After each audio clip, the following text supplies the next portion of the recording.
Kitob o'qiydiganlarga mana ko'ryapsizlar, kecha ijtimoiy tarmoq portlatayotgan kitob o'qiydigan akamiz bor. Odamlar qiziqar ekan, mana kitob o'qigan odam baribir nima deydi? Keyinchalik bo'lsa ham ko'rinar ekanda. Shunaqa salohiyati, shunaqa ko'p kitob o'qigan kimdirga bilinib, bitta suhbatda hozir butun prosmotr aylanadi. Butun hamma sizlar ham ko'rgan bo'lsalaringiz shuning uchun nima deymiz? Yoshlarni mana kitob o'qishga qiziqtirish, kitobxonlarni ko'paytirish va hamma ijtimoiy tarmoq bular hammasi o'tkinchi, bir qiziqar, keyin soviydi bu narsalar.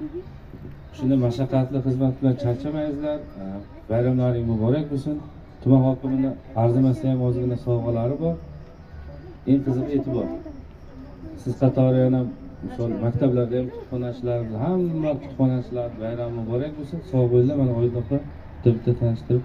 Sariosiyo tuman hokimligi axborot kutubxona sohasi rivojiga hamda xalqimiz ma'naviyatini yuksak cho'qqilarga eltuvchi kitob mutolaasini yuksaltirishda o'zining munosib hissasini qo'shib kelayotganligi hamda ijtimoiy hayotdagi faol ishtiroki uchun 21-may kutubxonachilar kuni munosabati bilan Sariosiyo tumani axborot kutubxona markazi xodimi Ahmedova Xayriniso Qobilovna tashakkurnoma bilan taqdirlanadi.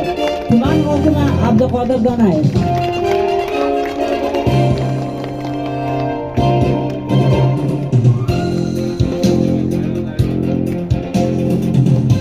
Xuddi shunday bayram munosabati bilan axborot kutubxona markazi xodimi Nabiyeva Shahlo Husniddinovna tashakkurnoma bilan taqdirlanadi.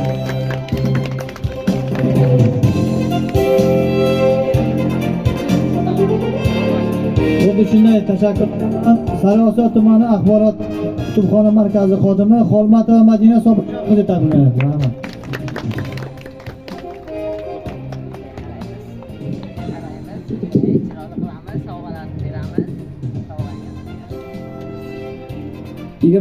May kutubxonachilar kuni munosabati bilan Sariosiyo tumani axborot kutubxona markazi xodimi Yahyoyeva Intizor Hikmatullo qizi taqdirlanadi. Marhamat.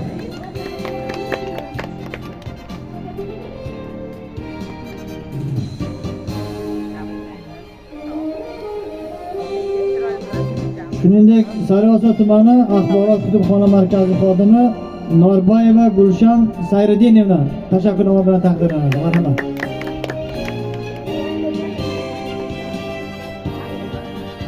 Norboyeva.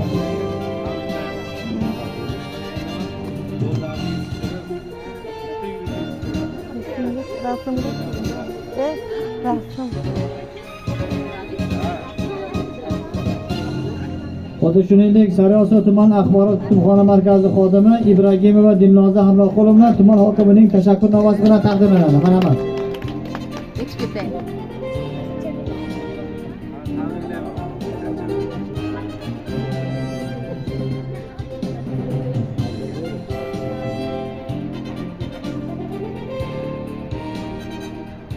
Sariosiyo tuman axborot kutubxona markazi xodimi Qutbiyotova Saodat Musayevna tuman hokimining